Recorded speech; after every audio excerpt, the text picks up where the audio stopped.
This is First Nations Radio and First Nations Television. With us today, joining us is Senator Malarndirri McCarthy, Minister for Indigenous Australians and Senator for the Northern Territory. Thank you so much for joining us. Hello, lovely to speak to First Nations Radio and First Nations TV, and hello to all your listeners and viewers. So we have you here today to discuss some of the things and policies that you are engaged with at the moment. I think we'll start off with the remote jobs package. And I think a lot of the people out there wanting to know about jobs in communities. For these jobs themselves, are they jobs aimed for future growth, or is it something that is just a short-term things for people in communities? Look, I'm seeing this as people in communities going to work and feeling good about jobs, to have dignity in work, to feel proud of getting up in the morning at whatever time and going to do a job that they love and knowing they're going to get paid this good pay, superannuation leave, long service leave, holiday pay, sick pay, all the entitlements like any other Australian in this country. I've gone to Alice Springs, to the town camps at Larapinta, and talked with the workers there, and they've told me that this is working for them. So I'm going to keep travelling and keep asking the questions, because I want to know that First Nations people in particular are receiving this program and are benefiting in a way that helps them and their families. We've got families, individuals who know what they want to do. It might be outside the box, it might be something our organisations never thought of, but if that individual has the skills to do it, well, here's the money. And it also covers infrastructure and all sorts of areas that organisation who's applied and is successful might require. So it's not just into paying the individual, but it's about resourcing the position in ways that helps, whether it's infrastructure, resources, training. So yes. Look, obviously go online. NIAA, the National Indigenous Australians Agency, is the place to get the information from. I encourage you to do it. If you feel you're not getting your answers there, by all means reach out to me through my office. So before we move on, I actually would like to bring up the food security that you were talking about earlier. Sure. Yep. Is it just food security, or you want to talk about water security too? Because that was a big thing recently. Yes. I don't know any questions about that. If you just want to talk a bit on food security, that'd be great. No, that's important. I've worked on this for a number of years in my role as Assistant Minister at Indigenous Affairs, but also Indigenous Health around food security.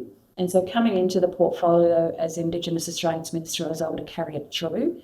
And I'm really pleased that we've selected around 30 items through the Food Security Working Group, and that has representatives from across our communities. You know, you've got the Arnhem Land Progress Association here in the NT, you've got Outback Stores, you've got Queensland Mob with Cape York on it. So they've guided me as to what they think should be on it. So we've got things like flour, milk, tinned tuna, fresh fruit and veggies, which will be at the price of Alice Springs shops or Darwin or Catherine shops. They will not be at a price higher than they have been. There'll be about 76 to 78 stores that will have this capability. They've got to be in remote and very regional, so remote first, obviously. This is also about not only cost of living, but healthy living. Yeah. Because our mob, especially with the sicknesses that we have with chronic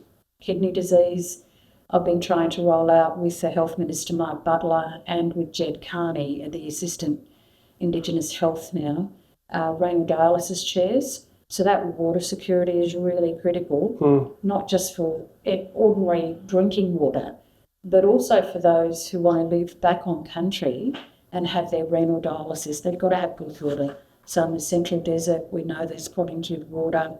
We know there's problems with water in parts of Queensland and WA. So I'm just working on that with Tanya Plibersek.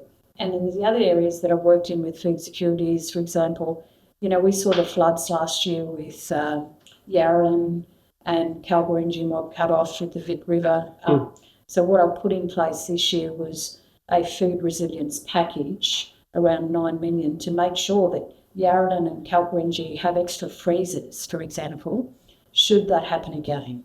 That would also, so it's a summer package We saw the roads cut off around the Stewart Highway. We saw the roads cut off for the AP lowlands in South Australia.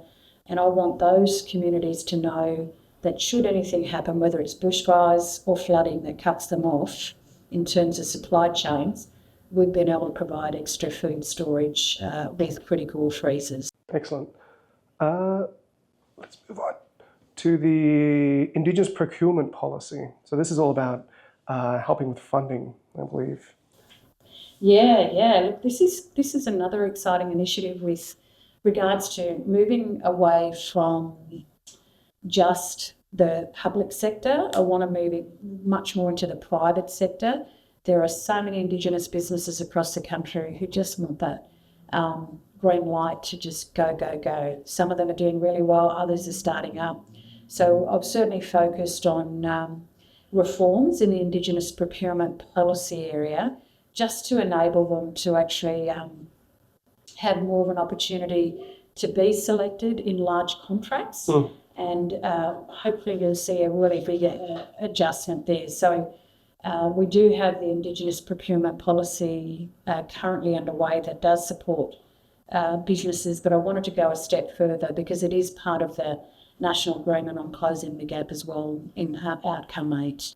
The important aspect of the work that we do at the federal level is all about partnership. I mean, yes, we're working with organisations through the Coalition of Peaks and the National Agreement, but all organisations really. That's what we're about in terms of the Prime Minister's leadership here, because we know you've got to work with community and see what they want. And so through Tony Burke as Arts Minister, we've been able to look at 83 First Nations owned centres, fairs, regional hubs and industry service organisations who'll share more than $38 million in funding over the next 4 years.